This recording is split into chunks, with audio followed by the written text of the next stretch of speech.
కాంగ్రెస్ గ్లోబల్స్ ని మించి అబద్ధాలతో ప్రచారం చేస్తూ లబ్ధి పొందుతుందన్నారు బీజేపీ నేతలు. లోక్సభ ఎన్నికల్లో రిజర్వేషన్ల విషయంలో బీజేపీపై కాంగ్రెస్ తప్పుడు ప్రచారం చేస్తుందన్నారు. జమ్మూ కాశ్మీర్లో నేషనల్ కాన్ఫరెన్స్ మేనిఫెస్టోలో ఉన్న అంశాలపై రాహుల్ గాంధీ ఎందుకు మాట్లాడడం లేదని ప్రశ్నించారు. రుణమాఫీ పూర్తి స్థాయిలో చేయకుండా కాంగ్రెస్ ప్రభుత్వం రైతులను మోసం చేసిందని ఆరోపించారు బీజేపీ నేతలు.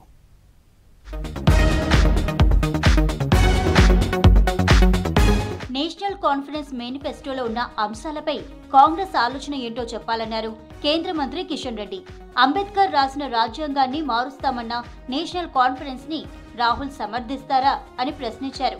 పార్లమెంటు ఎన్నికలలో రిజర్వేషన్ల విషయంలో బీజేపీపై తప్పుడు ప్రచారం చేసిన రాహుల్ గాంధీ ఇప్పుడు జమ్మూ కాశ్మీర్లో రిజర్వేషన్లపై ఏం మాట్లాడతారో చెప్పాలన్నారు. జమ్మూ కాశ్మీర్లో బీజేపీ ఒంటరిగానే పోటీ చేస్తుందన్నారు కిషన్ రెడ్డి. ఉగ్రవాద సంబంధికులందరినీ కూడా విడుదల చేసి వాళ్ళకు ఉద్యోగాలు ఇస్తామని చెప్పడం, ఈరోజు కాంగ్రెస్ పార్టీ యొక్క వ్యవహారం నేషనల్ కాన్ఫరెన్స్తో పొత్తు పెట్టుకోవడం విషయంలో రాహుల్ గాంధీ జవాబు చెప్పాల్సినటువంటి అవసరం ఉంది.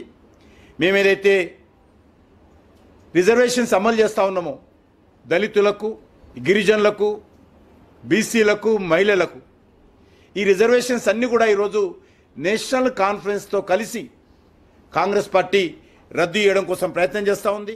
బీబీనగర్ ఎయిమ్స్ కు అనుబంధంగా urban health and training centre ఏర్పాటు చేసేందుకు హైదరాబాద్ నగరం నడిబొడ్డున 2 ఎకరాల భూమి కేటాయించాలని సీఎం రేవంత్ రెడ్డికి లేఖ రాశారు కేంద్ర మంత్రి కిషన్ రెడ్డి. భూమి కేటాయించేంత వరకు తాత్కాలికంగా ఏదైనా ప్రభుత్వ భవనాన్ని ఏర్పాటు చేయాలని కోరారు. రాష్ట్రంలో అత్యాధునిక వైద్య సేవలను అందుబాటులో ఉంచడానికి మోదీ ప్రభుత్వం నిరంతరం కృషి చేస్తోందని లేఖలో పేర్కొన్నారు కిషన్ రెడ్డి. కాంగ్రెస్ అబద్ధాలు ప్రచారం చేస్తూ లబ్ధి పొందడమే పనిగా పెట్టుకుందని విమర్శించారు బీజేపీ రాష్ట్ర ప్రధాన కార్యదర్శి కాసం వెంకటేశ్వర్లు. అబద్ధపు ప్రచారంతో కాంగ్రెస్ అధికారంలోకి వచ్చిందన్నారు. కాంగ్రెస్ అధికారంలోకి వచ్చి 8 నెలలు గడిచినా ఇచ్చిన హామీలు నెరవేర్చలేదన్నారు కాసం. ప్రస్తుతం నడుస్తున్నటువంటి చర్చ రైతు రుణాలకు సంబంధించినటువంటిది.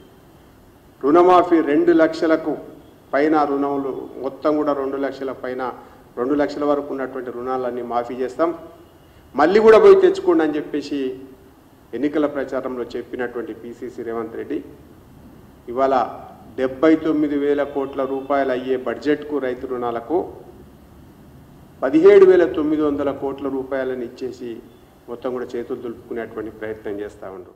కేంద్ర ప్రభుత్వ నామినేటెడ్ పోస్టుల కోసం బీజేపీ స్టేట్ లీడర్లు జోరుగా ప్రయత్నాలు చేస్తున్నారు.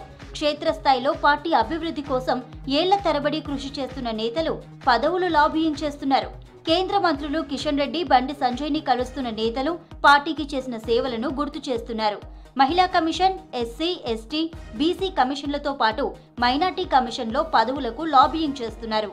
ఖాదీ బోర్డు, ఎఫ్సీఐ, రైల్వే సహా స్వతంత్ర డైరెక్టర్ల పోస్టుల కోసం ప్రయత్నాలు చేస్తున్నారు సీనియర్లు.